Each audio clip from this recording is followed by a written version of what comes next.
Happy you could be here. We are joined, as always, by Greg Engert, beer director for the Neighborhood Restaurant Group, a James Beard Award nominee. The group includes the Sovereign in Georgetown. In Old Town, you've got Vermilion and Columbia Firehouse, and then over in the Del Rey neighborhood, Evening Star Cafe and Planet Wine, the bottle shop next door. Greg, it is good to see you. Good to see you too. What's on tap this week? We got a new brewery in town at long last, and I know you had mentioned that a friend of ours had been procuring Modern Times beer, kind of the I don't know, the back end way from California. Yeah, ordering it from a store in San Francisco. Literally send it out here. Extra money. Extra money. I like this. So now it's available here. So, you know, Modern Times is one of a handful of breweries that's opened recently that's just gotten a lot of buzz because they're making great beers. And they're based out of San Diego. They've got 2 locations in San Diego, but brewing out of one. 30-barrel system, been around since 2013. And they just make an amazing array of beers. You know, you've got hoppy beers. They make some great sours, some fruited beers, barrel-aged beers.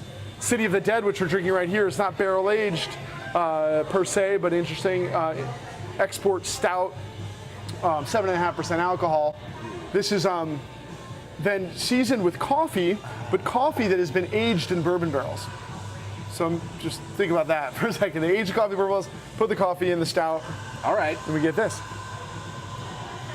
That's quite a bit of delicious coffee.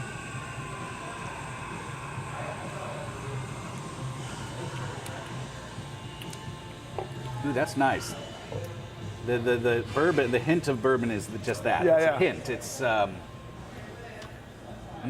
It's good, isn't it? Yeah, that is really I like smooth. And as you know, I'm not a giant fan of coffee beers, but that's really nice and smooth. That really make for a nice after dinner drink. Yeah. And also I like how you get the coffee in the nose. I mean, it's remarkably intense and beautiful, but on the palate, it's not insanely dry or roasty or espresso. It's smooth and creamy and silky. And you said like just a touch of bourbon. Sometimes, you know, bourbon barrel-aged coffee stouts are overwhelmed by that vanilla, that oak, that booze, but here it's just a nice little drop. It's really cool. I mean, I'll show my ignorance about bourbon making and where it is made in the United States. Where do these guys in California get their bourbon barrels from? Are there any bourbon distilleries? I'm sure there's craft bourbon whiskey distilleries in California, but it's no big ones. Aren't the big ones all out? Kentucky. Yeah. It's Kentucky's bourbon, and that's where it all comes from. But you know what you have is, well, these bourbon makers make a lot of bourbon. So, you know, there's a lot of barrels that are getting recycled. It's getting harder and harder to get barrels, but it's all coming from Kentucky. Even some of these, to your point, craft bourbon distillers are buying barrels filled with bourbon from Kentucky and then blending it on their own. But yeah, it's coming right from Kentucky. And yeah, while it's still hard to get them, I mean, we're able to get our hands on some barrels, so that's cool. Bourbon makers just must love it. I mean, you know, what, 20, 30 years ago, all we were doing was planting flowers in those things. Literally, that's what was happening with them. Now breweries are fighting over them. Or selling them to single malt Scotch producers. You know, it's been, you know, a lot of single malt Scotch is aged in sherry barrels, but also bourbon barrels, because with bourbon, you make the bourbon, you age it once in barrels, and that's all you can do. So somebody's got to buy them after that. And better for beer or Scotch than for planting flowers. And I've had a couple other beers from these guys. They make a nice hoppy IPA. It's really good. So I would suggest trying Modern Times. I've never seen this on a bottle of beer, I don't think. This beer is vegan. I've seen gluten-free. Yeah. Isn't all beer vegan? Not necessarily. There are, so there are sometimes what we call fining agents. These are things that are added to the beer to clarify the beer rather than filtering it. And those can be made from many things, including fish byproducts. So having it vegan, most beers are vegan.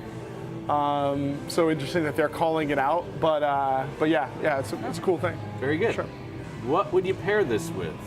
You hit it on the head earlier. This is kind of your after dinner drink, lots of coffee. And I certainly don't want to relegate it to just that. But right, sure. And while you're there, though, I mean, like, I love tiramisu. This would be fantastic with that. Brownie sundaes, that'd be killer.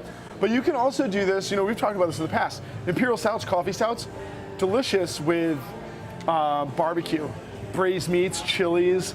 That's why you will see like coffee rubbed pork loins and things like that. So yeah, this is a great thing with like a rich hearty chili. barbecue of all kinds would be fantastic. Pepper encrusted steak. Oh yeah, Right? I mean, big, thick steak. coffee-esque. Yeah. Be fantastic. Greg, thank you as always. Thank you. Everyone, please always do drink responsibly and be sure to bring your thirst next time for another beer of the week.